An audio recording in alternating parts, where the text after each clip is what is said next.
There's my brother from another mother. How you doing, Danny? I'm doing pretty good, buddy. We're back.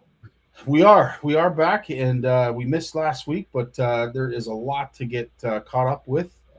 You had mentioned just before we went live um, how Chio went, and I can Yes. honestly say, um, never have I been as proud as I am about CFN being a part of the Kayak Bass Canada group as I was that weekend yet again.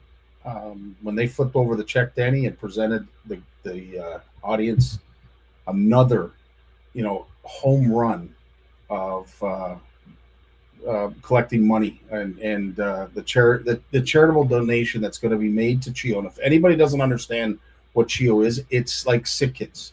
It is the equivalent of Sick Kids in Toronto. Chio is the exact same in Ottawa. And they flipped it over then, and again, $45,000 this group raised. It's fantastic. And you just know, we pumped up it before because it's such an amazing event that we've gotten to see for the last couple of years, and then to 100%. see them to do that again, especially with, like you were telling me, the conditions they have to go through. 100%. And obviously, as I mentioned, and then just reiterated too, was the fact that Saturday had to be postponed, get canceled till the Sunday, because we had a horrific thunderstorm go through on the Saturday, and of course, it wasn't safe for anybody. But then the Sunday, right after a storm goes through, it's tough. It's tough fishing, and they had a hard time finding active fish, but they did. Handed out a bunch of prizes, but at the end of it all, they gave some great stuff away. The prizes were through the roof. And as I said, when they flipped the check over for the 45 grand, it was like, I don't know too many North American angling communities that are raising that kind of money for anything. So anyway, it's awesome, and we're so honored to be a part of it. But you were busy at the NTC event, and I need to get caught up with you. How did it all go? It went, in my eyes, we thought it went fantastic. I mean, considering our pre-fish was probably the worst fishing I've ever experienced in my entire life.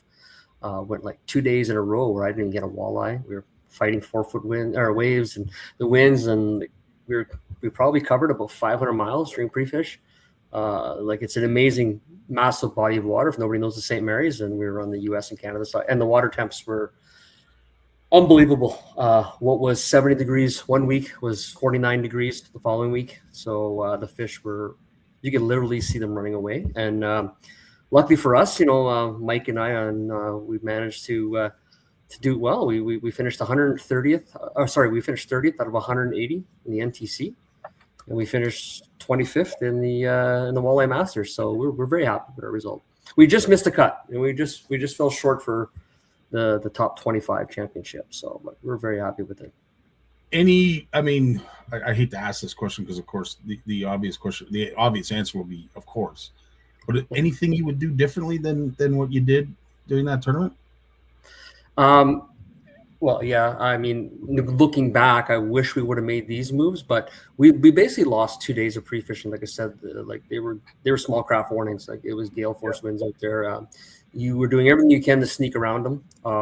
I sent you some videos, dealing with the cruise ships. We hit some wild waves. I know on championship Saturday, one of the boats trying to get around a tanker left the markers, and he hit bottom. Like, they sank the boat. Like, that's they rode off their boat. It was in bad shape there. We don't know. It was a team from Illinois, but we don't know who. I don't know who exactly it was, but yeah, they were talking about it on the live on the way in. So, and it's all rocks. Or like certain areas you cannot leave the markers. It's literally like a box, and the markers are right on it, so you have no room. So, we played chicken with a cruise ship, and we paid the price for that at 50 miles an hour, and we spent all day trying to pick up stuff after that. It was a lot of fun.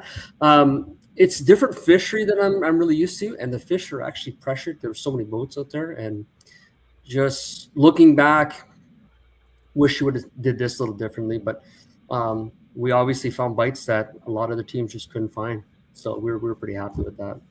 And just in case folks wanted to know, what was the body of water that you were fishing?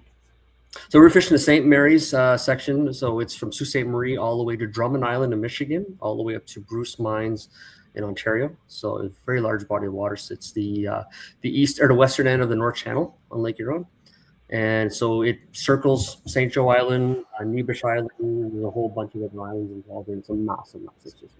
So it's basically, it fishes like a reservoir almost with a Great Lake and also a river. So you have like currents, you got winds and all kinds of weird stuff. And it's pretty impressive, to be honest with you. Like, I can see how guys that spend their lifetime in there, and there's no dull moment. The first time we catch a sheephead and big pike, and the smallmouth we were catching was unbelievable. Like, it was just wild. Wow, incredible. I'll do it again. Yeah, well, I can only imagine, and you know, as I said, you've got the bite, which everybody gets. The bug is now implanted, and unfortunately, Mara's going to be missing you. Yeah, we're literally one tournament. I'm jumping into another one. So like we're talking earlier. So tomorrow I start my official second round. We pre-fished a little bit before I left, but we're back into the opposite end of the North Channel actually. So we're fishing on a little current and the Haw Eater event brought to you by Gerard Bass. So we got to start. So my first bass tournament in probably 30 years, to be honest with you. So I'm a little scared, Dan, because if you do better in the bass, are you going to stick with the bass? Are you going to be a multi-species angler? Yeah, I always fish for bass, but you can't take walleye away from me. They're just so hard to catch, but at the same time, that feels so rewarding. See, I always fish for walleye and seem to catch bass as a bycatch. So it's different now. 100%. I don't think I would be very good even if I tried to target bass. But needless to say, I love getting them as incidental catches. It's always fun to haul in a smallie. We passionately call them ditch pickles up here because you've seen them, they're green, and we've cut them in ditches and caught them all over the place. And there's many different stories and variations of why some of us call that. But catching smallmouth is extremely easy up here. But that being said, that's 1 to 2.5 pounders. Those are no good. 4 and 5 pounders, they're very difficult to catch. I'm not trying to take that away, even though we jokingly say that. So, but this is just me warming up for next year for our event. Right. Got to work both sides of the fence from now on, right?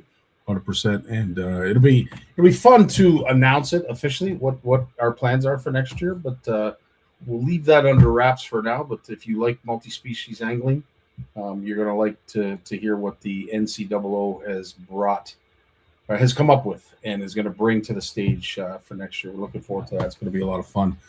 Also, sorry, go ahead. I was going to say it's very exciting. Oh my good Lord, yes, absolutely. You got back in time. I guess it was a downside that you didn't make the cut, but the upside was that you got to see the last day of the Long Lac Walleye Masters tournament, and great representation up there again. The production, from what I've heard, everybody was really, really happy with. I think the results. I wanted to talk to you about the results. There was a time when Miguel and Sam were finally announced as the champions, and it was so close, as you saw. Yeah. It was so close. But I think the coolest thing, and I think all of us who have been sons of a father, I thought the coolest thing was watching Sam deal with his emotions after winning. And how old would Sam be, Dave? I think Sam's around 12, maybe 13-ish. I could be a little off on that. We've kind of known him for a long time, and he hasn't really had a massive growth spurt, so he's always seemed to be about that high for as long as I've known him. So, and he's always been passionate. And he's fished tournaments before. I think this is the first season where he's did the whole season. He's fishing with his dad, with Miguel, but he's actually been his dad's competitor in the past, which is kind of interesting. So, right, exactly. Yes. Yeah. So I remember that. You're so right. I'm glad you brought that up. Watching him find out that he won was, I think, the coolest part of the tournament. I don't mean any disrespect to anybody like Alan or Christelle, Chantal, who are big hands and big helps, calls all the volunteers, all the spot. I don't want to take any of that away. But watching young Sam, wipe tears away, after learning that he won with his old man, dude, I thought that was so awesome. He's hooked for life now. I mean, he wasn't before, but he's definitely now. And I know for Miguel, I mean, it's been a little while since he's had a win. So to be able to come full circle and get that with his son and push forward like that. So, and that's an amazing body of water. I mean, you've seen it. It's a fun place to fish. It really is. It is one of my favorite places to go. And I'm glad they did. I'm glad they pulled it off. I really am. And like I said, just to see him get all teared up and like he was pretty much speechless there. I mean, he didn't know what was going on there. So, and you get flooded with people after that. So good for him. But you nailed it. He's hooked for life now. Oh, yeah. There's no getting him out of that chair going forward. It was a little bit off. It was talked about by some of the anglers and of course folks after that they were expecting there were decent fish, quality fish that were caught, but the average per day average was down from a lot of the anglers that spoke during the tournament. That they were expecting a 9, maybe a 10-pound average. If you brought in 7-8 pounds on the first day, you were in contention for day 2, and those who were consistent ended up doing very, very well. We only had the one team, I can't remember who the names were, that really hit it out of the park on day 2. They had a half decent day 1, but they had something like 12 pounds, I believe, on day 2, and catapulted themselves into the hot seat for the top 10. So it was cool to see. As I said, it came right down to the last boat to weigh in, pretty much as it did the year previous at the championship. So Long Lac, there's a certain sense of magic, majestic magic up there in Long Lac. It's got a lot of good quality fish in a variety of size ranges. So you can find those fish and you can do well on it. So it's one of those things that's really nice about it. I know this year with the NLWT events, they've changed their rules to they're basically taking an over away. So you're relying on 1 over 18 only now. So that plays a major factor in the sense too that we don't see a lot of movement on day 2 as a result of that. But time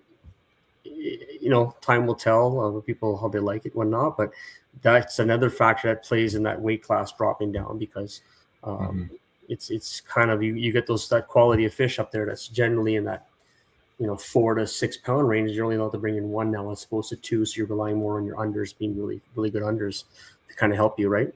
That's what I like about these the tournaments with the slot sizes and stuff like that, because it's a gamble in a sense. You have to take calculated risk of when to change tactics instead of just pounding away at your 5 largest or 4 largest. So at the end of the day, they are numbers, and they do, and there's quite the difference in size from like a 17.5 to a 16.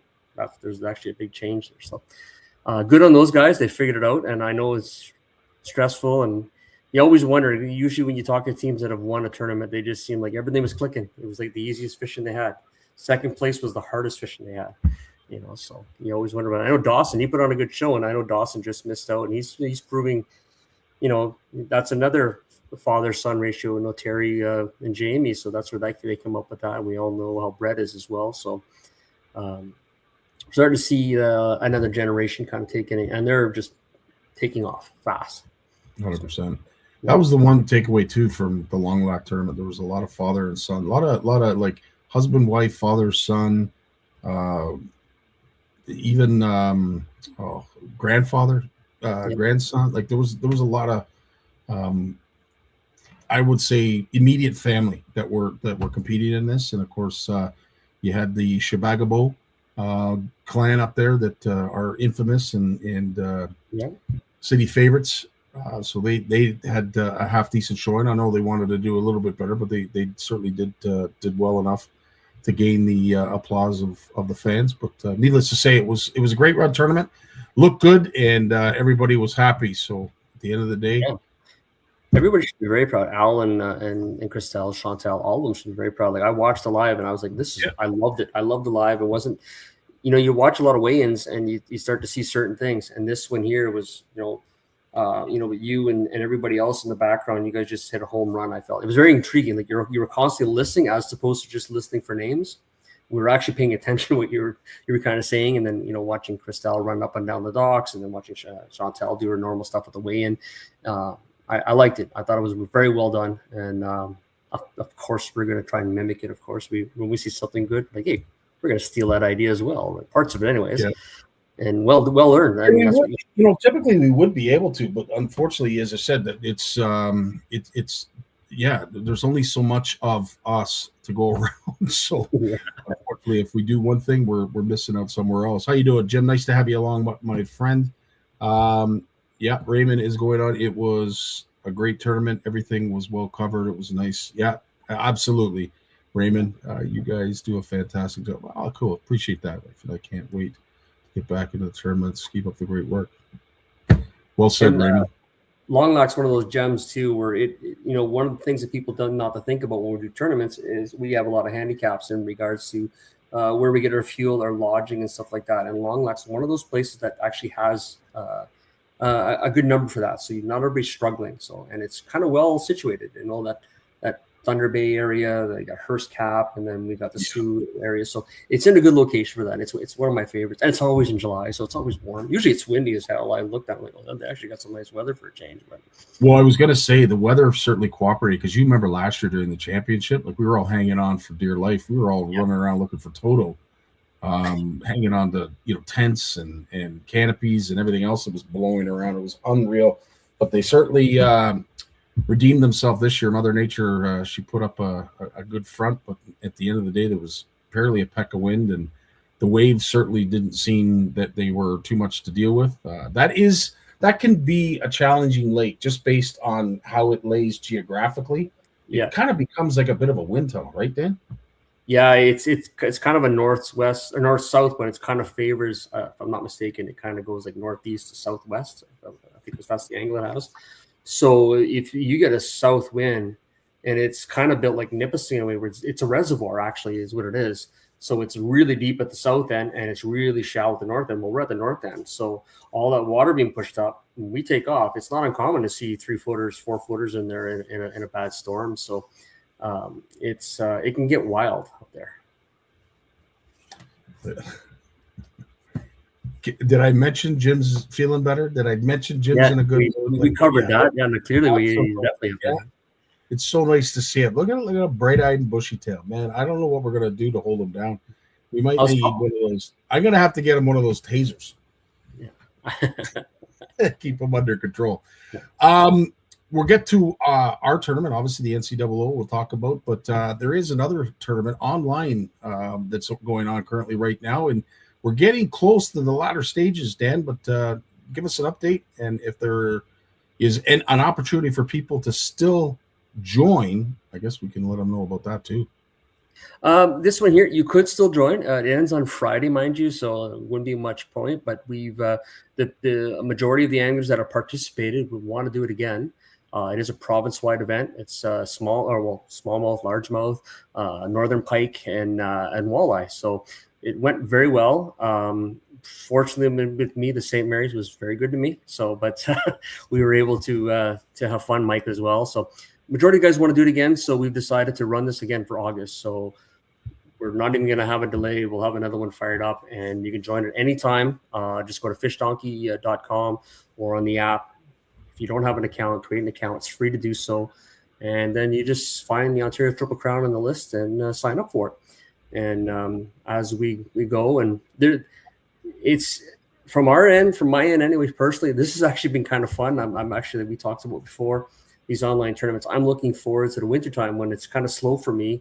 I don't ice fish as much as everybody else. So this is me still fishing. I can sit down and go through catches, and I know that the winter ones will do quite well. So I know Garnet Rentals, they had a great time with the weekend series that they were going to do it again for sure. And we're already talking about we got 2 events that we're going to do, like a fall brawl in October for walleye here in Zone 14, because it's a pretty popular fishery. And so, yeah, it's nice when the sponsors you have are immediately talking, okay, when's the next one? So I know you and we've talked about this a lot. This is our future, and this is the way we do it. And you've done so many of them with Anglers Atlas as well that worked out very successful. So this is just piggybacking off that idea. And, when people throw ideas, we kind of listen, and that's why we increase the range in all Ontario and stuff like that. But hopefully people sign up, and the more people that get involved, the bigger the pot gets, and that kind of thing, right? 100%. Yeah, it seems to be a bit of a trend. The standalone species tournaments, if the money's there, if the sponsors are there, if there's backing and support is there, they're all doing very, very well. But they are, finding it tough, and Long Lac was was a bit of an example of that. I mean, 65 boats was extremely impressive given what's going on in the world right now. But, the fact that they got 65, and I know typically, as you mentioned, they're up in the 80s, and in the championship they were up at 100.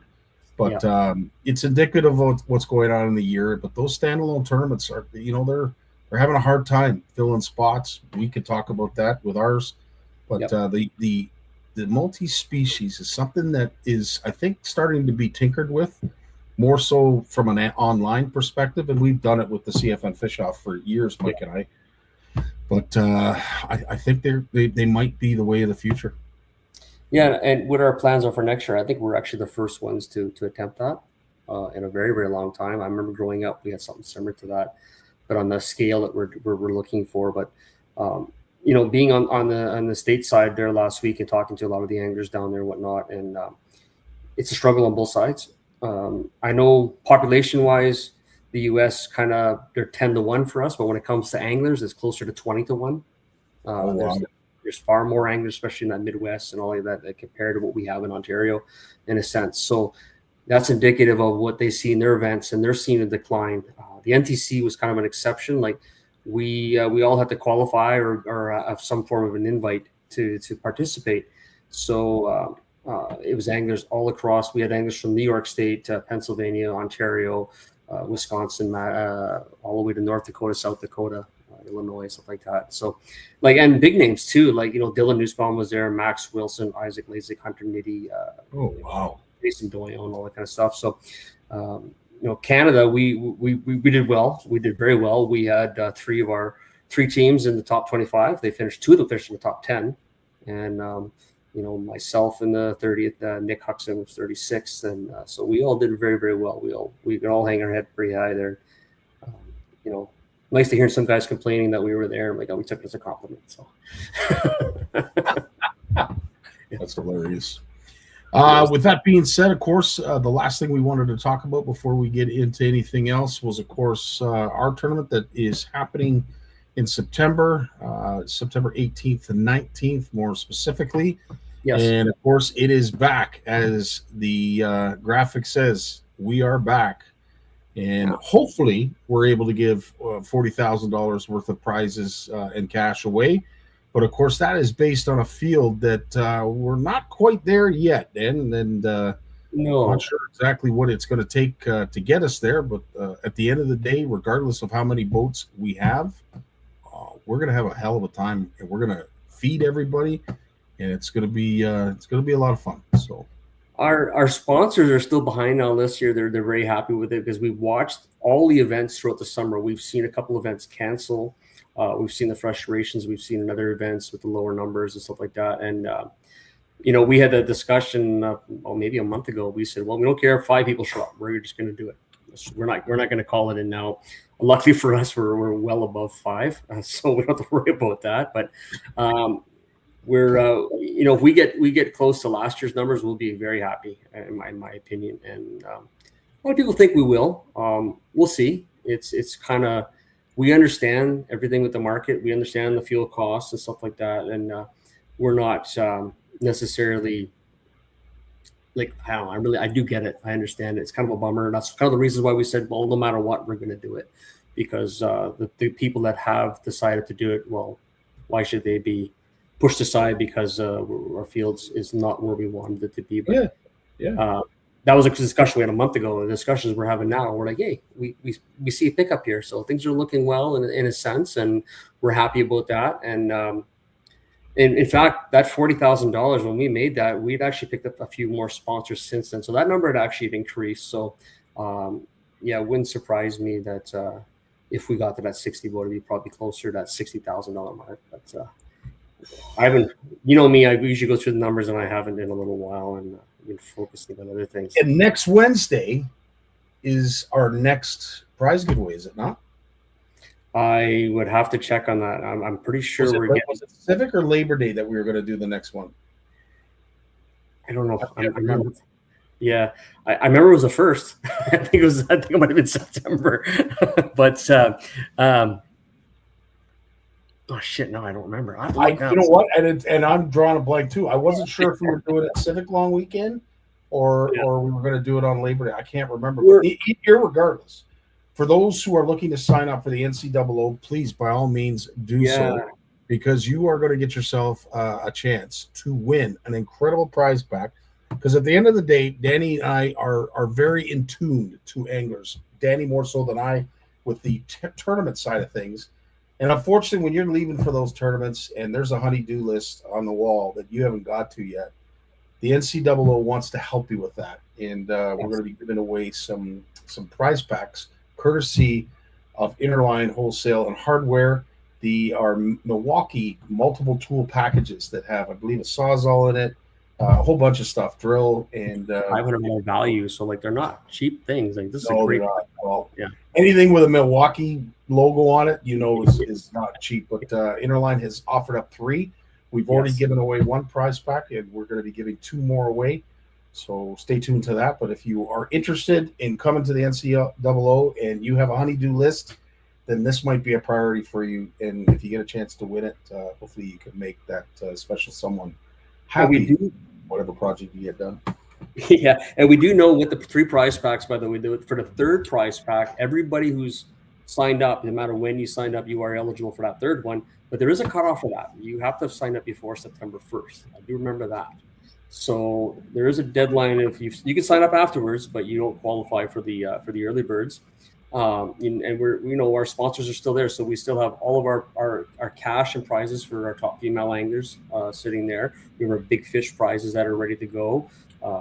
Plus we are doing the pre-fishing tournament, so we will still be hosting that. We still have the prizes set up for that, and that is you register for the tournament. That's the only way to get into that pre-fishing event. And we gave out almost $4,000 in cash and prizes last year alone. So Bolton Foods, we have a steak dinner thanks to them, and Tanner's Independent and Esmeralda. So we've got a lot of great stuff going. And if you're thinking about it, please sign up, because right now we are trying to determine how much stuff we need there. So unless we know the numbers, we're guessing. And me and Scotty, we're not good at guessing. Well, we're guessing now. We don't even know when we're giving away the next prize pack. Is it exactly? Yeah, we're gonna have too much stuff there for everybody. First. Yeah, we'll have to figure that out. But needless to say, we have the prize. It's ready to be given away. All you guys need to do is to sign up. And I don't have the link available, but obviously you can go over to the NCAA Facebook page. The link is there with all of our wonderful sponsors. In every post, the link to get yourself registered is there within the post. So by all means, I invite you to go over the link, get set up.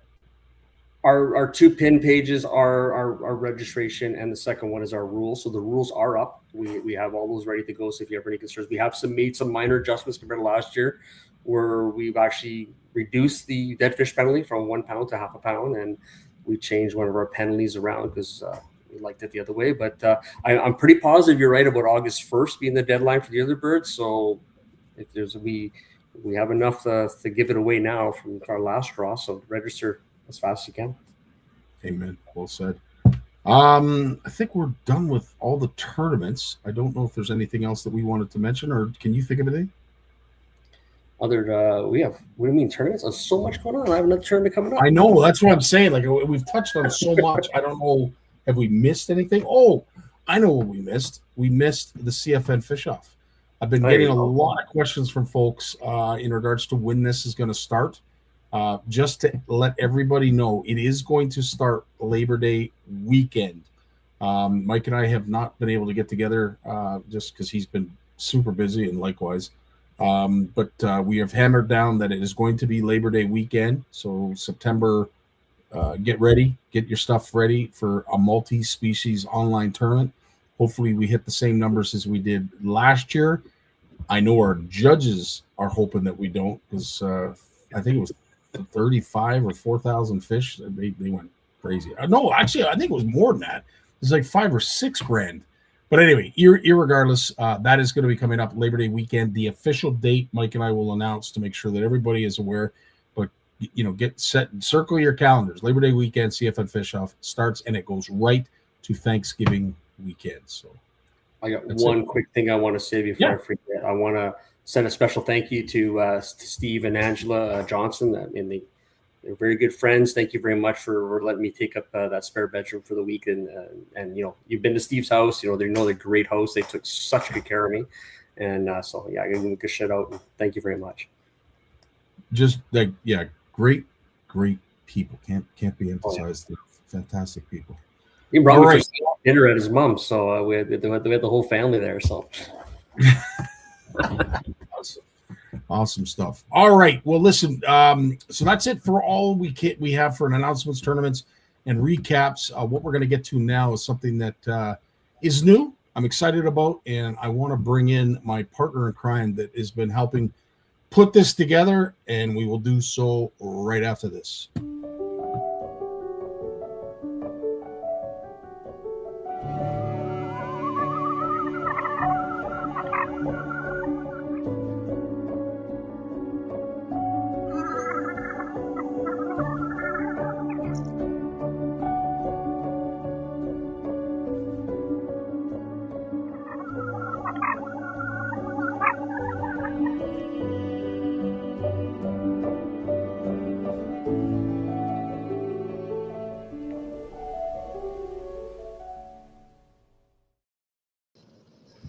There he is, the one and only Trevor MacPherson. How you doing, pal?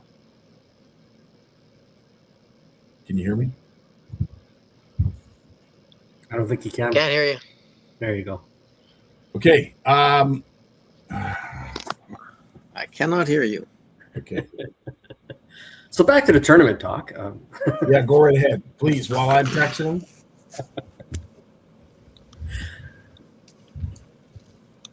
So, yeah. How's that going to go? Okay. He can't because he can't hear a darn thing. So I'm texting him right now. I'm waiting to see if I get a comment pop up there and I can answer that in the comments section. So we got a question, throw it out our way. Let's dig into that. All right. Well, let's see if Trevor can make it back in. In the meantime, we got tons of who doesn't like prizes. You're right, Erica. Absolutely. Patrick, nice to have you along with us as well. Speaking of walleye standards, Patrick's was on a roll there. I was going to ask you, with the did Patrick end up? Please, did he win the weekend series? He did not win the weekend series, unfortunately. No, he came close. I'm trying to remember now. We had Maddox Lavoie from Sudbury. He won the weekend series, but he won. I think he won two weekends in a row. So he was on fire. I was actually kind of happy when I didn't see his name pop up in the Triple Crown. I was like, oh, finally I got a chance at winning something here. But I'm sure he won't miss the next round. He'll be in that ONA.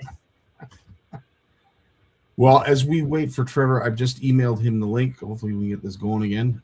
It was working just fine before we started, but somehow, some way, this is the beautiful thing about technology. It's wonderful when it works, but when it doesn't, it doesn't. In the meantime, let us explain a little bit about the CFN app via this very interesting, quirky AI-generated video that looks a little bit like me, but thankfully doesn't sound like me. But, have a listen. I am Scotty Martin from Canadian Fishing Network. I have something really exciting to share with you that I think is going to help get even more Canadians fishing than ever before. And here's my buddy Finley to help explain it to you. Thanks, Scotty. But before we start, you know you can't use live bait here. You trying to catch fish or a fine? You gotta know before you throw. Oh, right. But how did you know that? It's easy. The CFN app. It tells anglers seasons catch limits, slot sizes, allowed bait, protected species. And the best part? It works in many different languages. Limite de dorée, 4 poissons. It works in French. Pesca permitida solamente con anzuelos simples. Spanish too. 定只使用活饵. Mandarin as well. Zinda dana vartandi manaya. But also Punjabi. Now everyone can understand the rules before fishing. Not sure what you're eating tonight, Finley. But wait, is this even a keeper? I don't need the app to tell me that, but let's have a look. Nope, Not on this lake, Scotty. It's not inside the slot. Fishing should really be for everyone, but regulations can get so confusing, especially when they're not available in your language of origin. You're right, Scotty. The CFN app takes the guesswork out of fishing. It can now help all anglers fish responsibly. And Finley, don't forget what the app now does to help protect our Canadian fisheries for the next generation of Canadian anglers. Can you hear us now, Trevor? Yes, can you hear me? Yes, we can hear you just fine. Technology is wonderful, and it's a good thing that the app continues to work, even though we have issues with technology. But welcome, Trevor. Trevor, this is my good friend Danny Bacon. I want to welcome you to the show. All right. Maybe we should give, and we'll keep it as short as we possibly can because we only have a half hour to deal with this. We'll go a little bit longer because it took a while to get you up. But tell us what came of the how did we get down that rabbit hole? Which one? Exactly. I think we've been down 4, are we not? 100%. It seems to keep going down one more and more. Are you talking the Future Anglers one? Well, so this is where it all started, and I want to thank our good buddy Walter Huck, who managed to put a meeting together, and he basically got invited over to your house once you had the Future Anglers program sort of put together, and you had him exposed and looked at that. Right away, he knew that this was something. Then we met because of Walter and the Future Anglers. We got introduced to the program. I, as you mentioned, was lukewarm because I've seen variations of this come and go, and most of them have failed. So I wanted to, sort of pump the brakes and not get you too excited. And then I met Finley, which was the animated frog that I was just speaking to. When I heard that it was a frog that was going to be doing some of the introductory levels of Future Anglers, I immediately asked you one question. How many languages can this frog speak? And you immediately took it back. You took it away, spoke to, I believe, Owen. Was it Owen or somebody else? No, I did some research on my own, yeah. On your own. Yeah. And you said, how many languages do you want Finley to speak?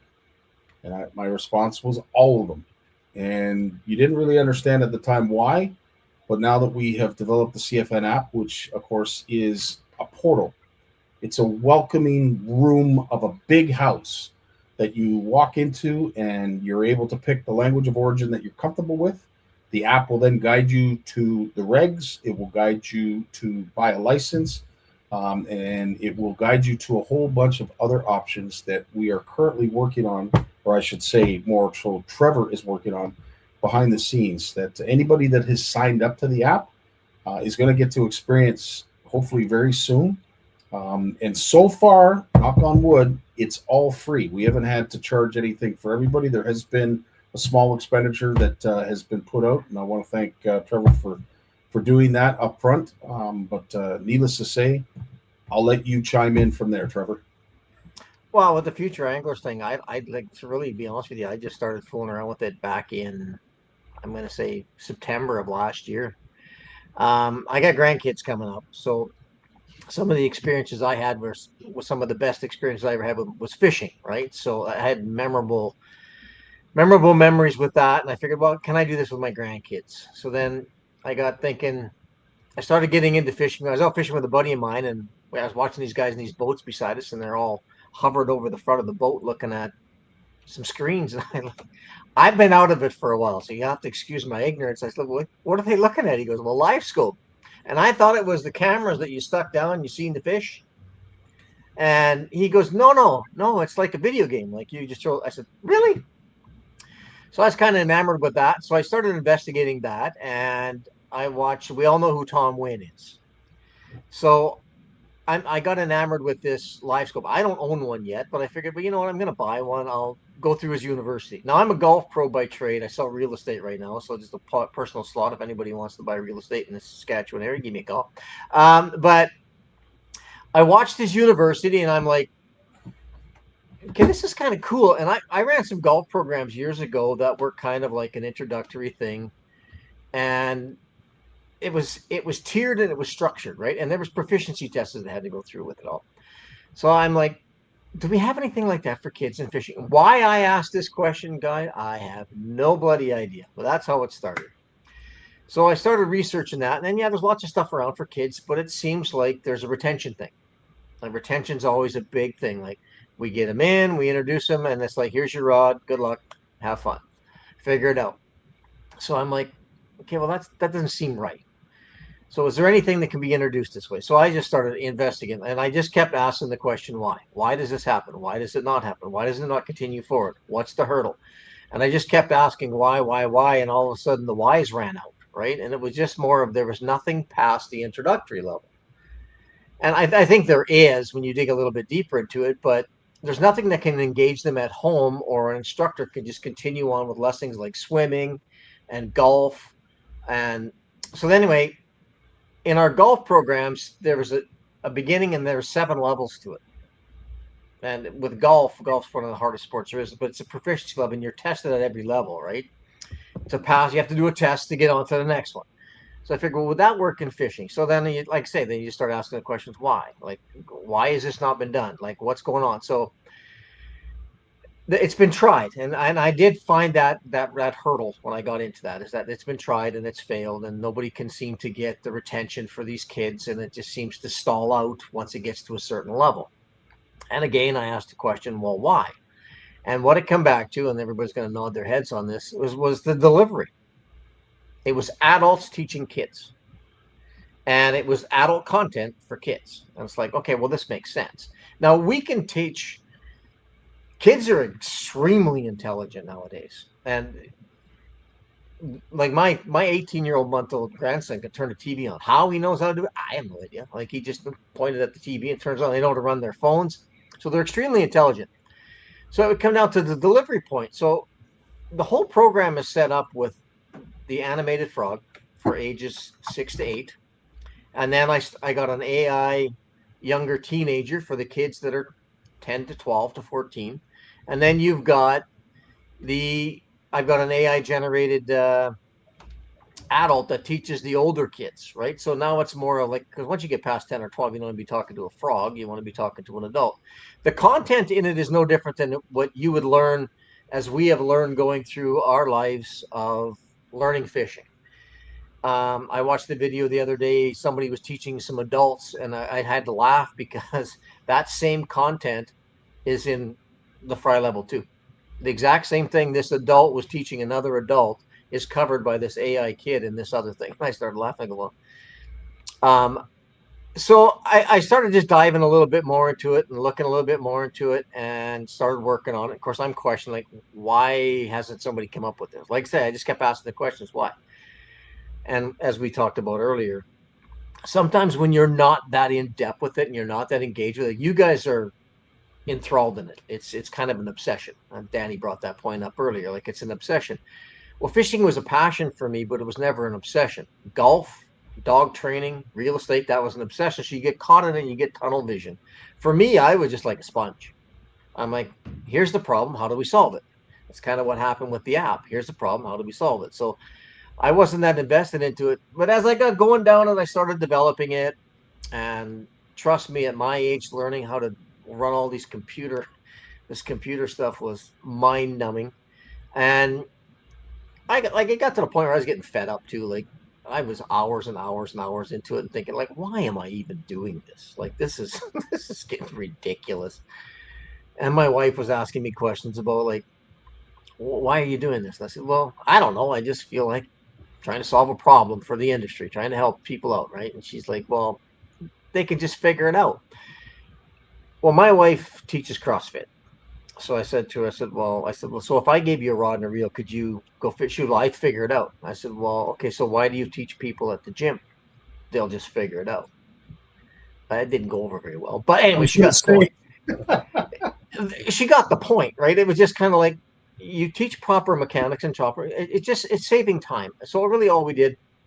So the guy that actually kind of led this down the rabbit hole was actually Wynn, because of his university. I had seen that be done before inside of golf, and I thought, well, is this done in fishing? So I didn't really know what I was doing. I reached out to Sask Wildlife Federation and asked them, would there be any interest in this? And they said, well, do you have the curriculum? Well, no, I'm just asking, would there be any interest in this, right? So I kind of stalled out. I mean, I get it. There was nothing there. So I think, okay, well, I got to make some curriculum. Then I reached out to Pure Fishing and Cabela's and all these guys. Like, would they be interested in this? Like, if I designed this, would you guys? But would you back it up and help support it? And I can go teach it and promote it, and then you guys can own it at the end. Well, that was crickets, right? I got a response from a couple of them. They said it's a great idea, but unfortunately, there's no money. Blah blah blah blah. Okay, so fine. So I started doing it myself, and I got about I bet you I had 1,000 hours into it. And I seen wind, and I was about ready to quit. And there was two things that didn't. And one was wind did. I don't know why it popped up on my feed. I'm a big believer in timing of alignment and just. So I had this video of Tom Wynn pop up about there's such a big need for these programs for these kids with trying to get them retained into fishing, right? And I'm thinking, okay. So I reached out to him. He actually did reach back and was supposed to get back a hold of me. I still believe, and I mean, Big Jim's on this, which is perfect. I appreciate all the backing on that and his expertise on it. But I think if Wynn would have got into this, I could have made him the Tiger Woods of fishing. Like, he would have had it all from beginning to end. He'd have been the whole big gauntlet of it all. So Big Jim backed in on that, which is fantastic. So we'll get him on the student level and the elite level. And I was about ready to pack it in one day, and I told Scotty this story, and I'm working on it the one day, and I question it, and my little grandson come down and sat down on my lap one day, and like I said, he's 14 months old, and he sits down and he's watching it on the TV for 10 minutes. Like, every time I hit play, he'd just sit there and watch, and he never moved. And he'd look over his mom and he would just giggle and laugh. And I'm thinking, there's your retention. I just retained the attention of a 13-month-old for 10 minutes. And he don't understand what's going on. He doesn't get any of it. So it was just like, okay, well, maybe we're on to something. So I went through it all. I got a few things done. And again, I needed a website guy. So I talked to a guy in BC that I know, one of the kids that teaches golf lessons for me. His brother is a teacher and designs websites too. So I reached out to him and I said, what do you think about this? Like, how can we organize this, put it on? Like, give me your input. So I give it to him. The way it's structured up right now is because of his educational background. He said, well, I would do this, this, this, this, and this. Okay, so we structured it that way. Long story short, the program, if Danny wanted to teach it, Danny could go in there. Everything's done on a mobile phone. You can do it on a phone. There's questions. There's answer guides for the instructors in there. Equipment list of what they need. And they can just it's pretty much plug and play. And it's like that for every level. And as we get into the student levels, I've got some of the student levels too, but I want to get Jim involved. I kind of stopped right at this moment in time because we kind of got to get it going. So I've got the Fisher levels already done. I'm going to start reaching out to Jim, and we'll start working on the 2 levels where Frank is, and we're big. If somebody gets to the Big Jim level, God bless you. Because it'll be Jim level. That's what it'll be. It's amazing. My grandson again was watching some of these programs the other day, and I'm playing just video snippets of it. And my wife's over here and some of the information, and she's like, well, hell, I didn't know that. And I'm like, so it'll ingrain and it embeds the core basics: how to handle fish, how to treat fish. Like, it's ingrained. And so, and this can be done for future anglers. It can be done for newcomers. It can be done for everybody. So that's how I kind of stumbled in on it. And that's kind of why I kept going with it, was because the grandkid. I'm like, well, everybody's talking retention. Well, there's your proof. I got a 13-month-old that'll sit there for 10 minutes and watch this stuff, and he has no idea what it is. Yeah. But it's got his attention, right? So you get some kid that's invested in fishing, that loves fishing, they'll be all over this. And I made it to the point where time is money. So if somebody wants to sign on and teach it and make some side income, you don't have to charge a bunch of money for it. But if it's cheap, it's not good. And if it's good, it's not cheap. And it's like $60 for 7 hours worth of lessons.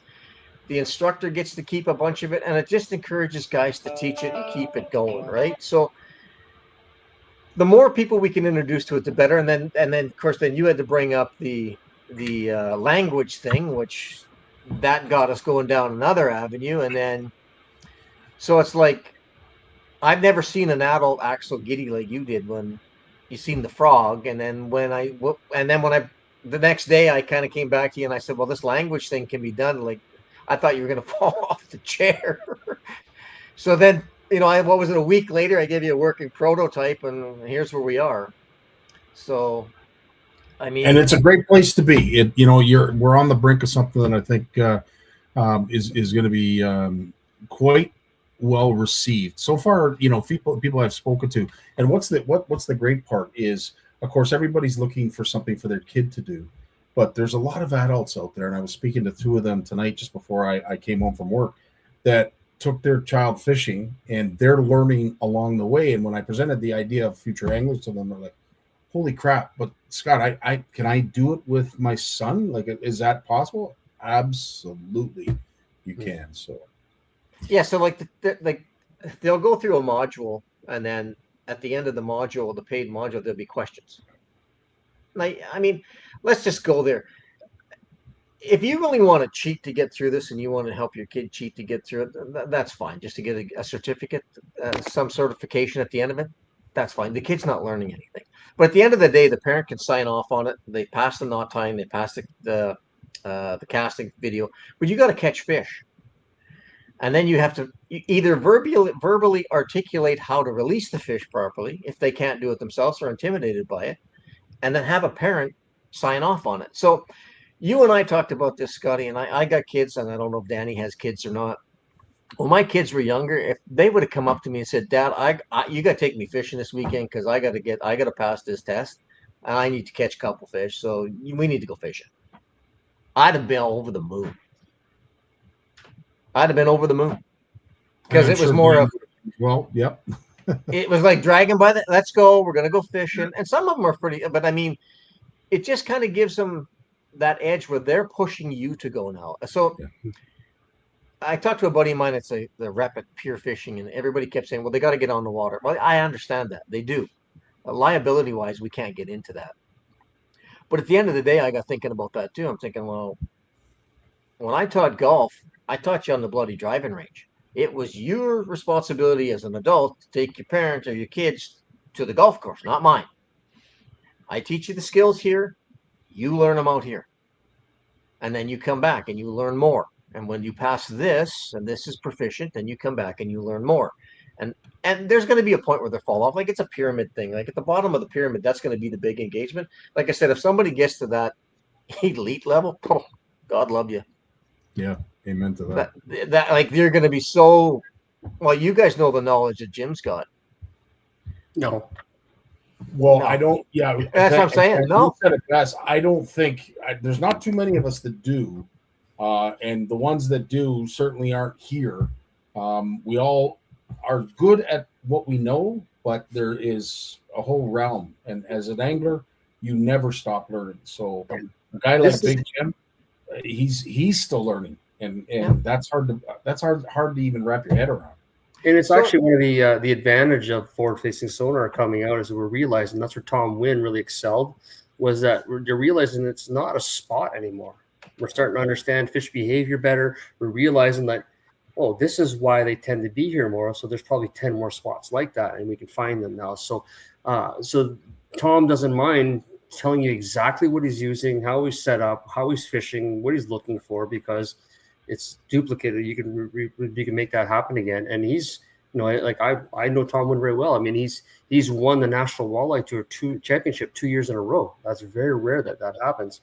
Another guy that you should probably look at then is the Walleye University, which is Dylan Nussbaum, who started that. Dylan is right now, like, he's probably going to be the next champion in that. So these guys are very open with sharing that information, because they realize that there's no more secrets anymore, and that's kind of the secret. It's that. Yeah. Now we're just, like we said, we just pre-fished, and we're really thinking, well, there might be walleye here, there might be walleye here, and you're going through the maps, and we've just all of a sudden went from 20 years ago looking and seeing 5 spots to realizing, no, there's probably 50. So And that's a great point. So that's with this program is that all I tried to do was condense. Like this isn't new stuff. It just there's so much of it. I've just condensed it all into taking the most important parts of it at each level and just condensing it in. It's gonna save somebody time. Like tell him when to articulate it properly. I'm just saving you time. Yeah. Like for what these programs will give you with inside of if you go through to the student level, you're probably going to be where you guys are based on knowledge. I get you got to go out and put it on the water and test it out and do it, but knowledge wise, you're going to look at things way differently now. Yep. And before we did, like, to me, it was like, I didn't know about structures and edges and how long that take, properly setting up a jig and making sure the lines like those are things that you learn as you go. And if you're not around people that are knowledgeable with it, you're just left on your own vices to figure it out. You still have to or go you, learn or you your own- start CFN and start having podcasts and bring all kinds of know-it-alls and 100%. gurus on so that you learn. I mean, I knew nothing before I started CFN. And that's all it is. I'm not saying you're going to be I'm not definitely an expert, but all the information that I've gathered is basically beginning and moves you tiered wise up to levels of knowledge, right? So knowledge is only good if you do it. Like even when I taught golf, if you don't practice the fundamentals and do everything and try and learn, everybody's uniquely different. But if you don't know where to start and what to look for and move forward, then it's just a longer grind. Yeah. This is just saving you time. You can teach the mechanics of a swing, but you can't teach a swing. You still have to go do it. No, and that same thing with fishing. Like, not everybody. That's why I got kids that come up and their parents figure their kids are going to play on the PGA Tour, right? Like, well, you got a 0.001% chance of that even happening. Now, my cat. I've had students go to the next level, but it's no different than Jim. Like, Jim will probably tell you, he's learned more from failing than he did from success.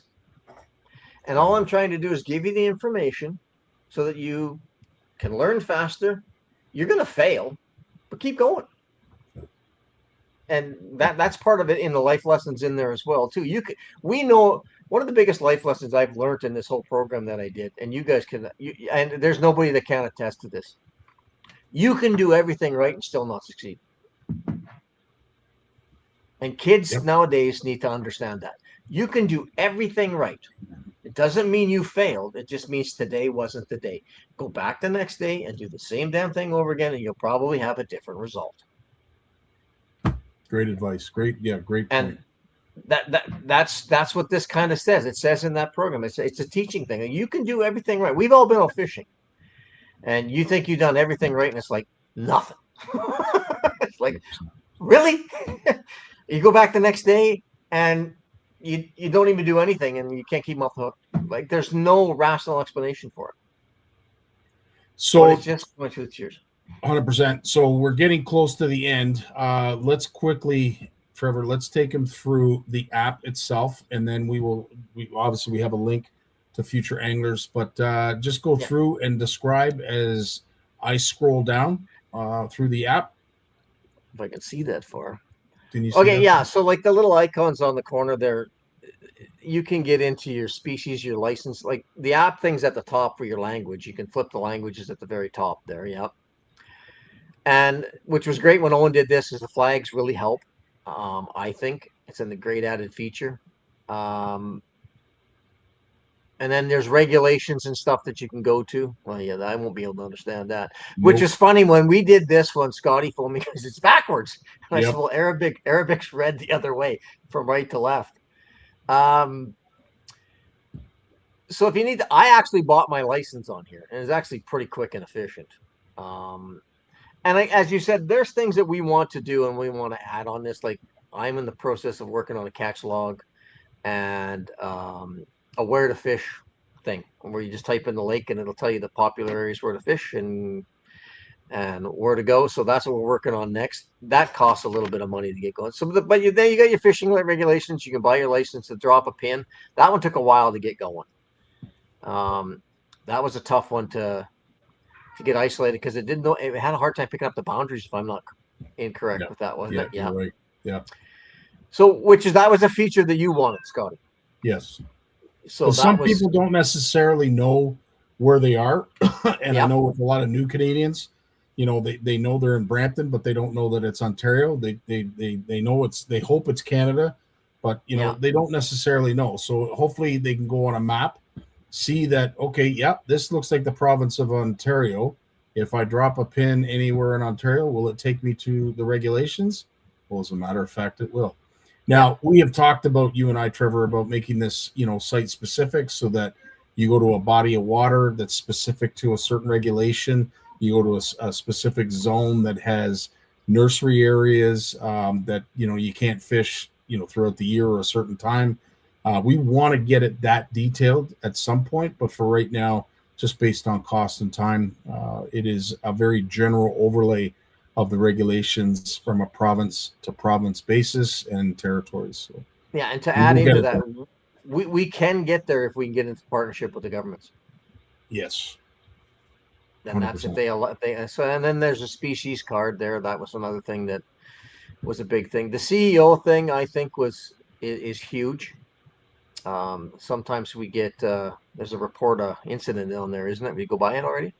No, there There is it is, right right there. Yeah, I think that's key. Yep. Reporting poaching is key. There's so few RCs and CEOs out there right now that anything that we can do to help is huge beneficial for everybody, I think. And there's there's the Future Anglers thing. You can link to that, and then there's the advertising site. So on this app, when we're done, there'll be links in there to log your catch, and that you've seen it, the prototype, like Yep. it's in depth. It and sure is. and then it could go from beginning to intermediate, advanced to elite, and I mean you can keep track of boat mileage to everything. Be like your own personal log for everything, and it'll have a trophy room, which you wanted. And then the other one was the where to fish. I think the where to fish one is going to be a popular one for the average guy. Danny tapped on that earlier. So we all kind of know where to go. But when I was younger and I didn't know where to go, and I only had one day, where can I go fishing tomorrow and take my kids within an hour? And where are they biting? Because the whole idea is you get in, you drive. You don't want to have an unproductive day with kids. You want to kind of have.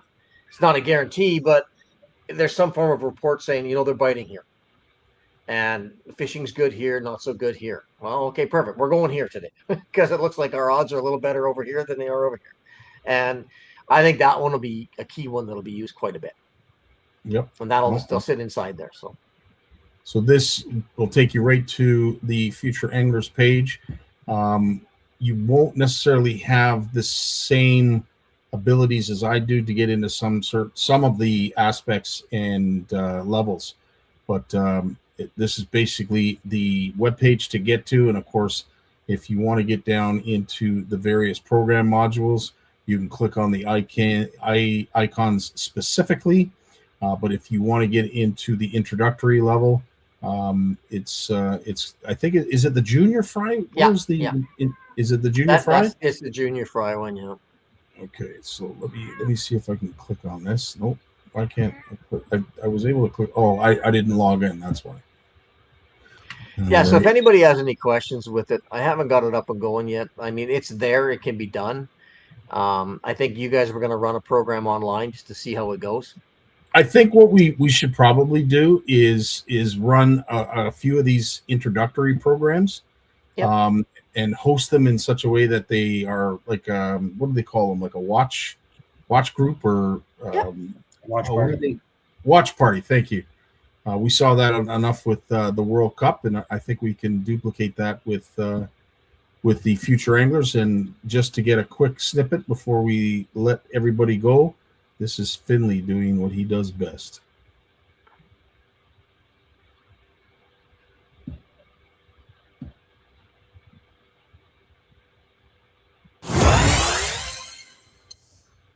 Welcome to Future Anglers Introductory Course. Hi, my name is Finley, and I will be your guide through this module. This module is a refresher. That means we're reviewing the basics and preparing you for the next level, not testing you or trying to make things complicated. In Future Anglers, we focus on three things: safety, effort, and thinking. You'll watch short lessons, practice on your own time, and answer a few questions to help you think about what you've learned. You don't need to be perfect. You just need to try. By the end of this level, you'll be ready to move on to Fry Level 1, where we start making more decisions and learning why things work. Let's get started. And that's it.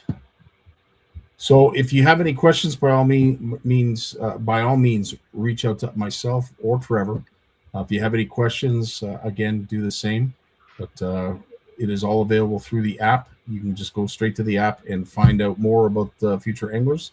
And stay tuned to CFN because, of course, we will be holding watch parties, as Danny said, when it comes to the introductory level. So those folks who are interested in getting into fishing that know nothing about it, or maybe they just want to get an overview, we will be conducting that. And what I'm really hoping for is we're able to host these at the various shows that we're going to be in the coming years. So we will have hopefully some chairs set aside, and we'll be able to put this on a screen and have a bunch of young and old anglers participate in the introductory level. So yeah, the introductory level one's free. Is you can just sign in with an email. So Dan, I will leave you with any questions. I will leave you with the last word as we're wrapping up. We're near the end of the hour, so I will let you take it from there. Very impressive product. I mean, people are going to enjoy that. I wish you guys the best with that, of course, and I'm obviously going to be keeping tabs on that as we go along. And whoever's fishing this weekend, good luck. A friggin' men. Trevor, thanks so much for joining us tonight. I know it was last minute, but it was a message that we desperately needed to get across and get out there. And I'm really happy that you helped me do that. But in the meantime, there's still lots of work to do. And folks, all you need to do right now in order to support what projects and initiatives that we're working on is just sign up for the app and be a part of something that is going to be very cool, that is continuously being built, continuously being improved, and I think will benefit all anglers when it's all said and done. So, yeah. Well, thanks, Scotty. Appreciate it. Nice meeting you, Dan. You too. Okay. Right on. All right. Well, until next Wednesday, where Dan and I are going to figure out whether we're giving away or not another early bird prize, please join us on the POW'er Hour. It is brought to you by POW Castings, POW Plastics, and everything from the Canadian Tackle Guild. Folks, thanks so much for joining us, and we will see you next Wednesday. Enjoy your weekend. Bye.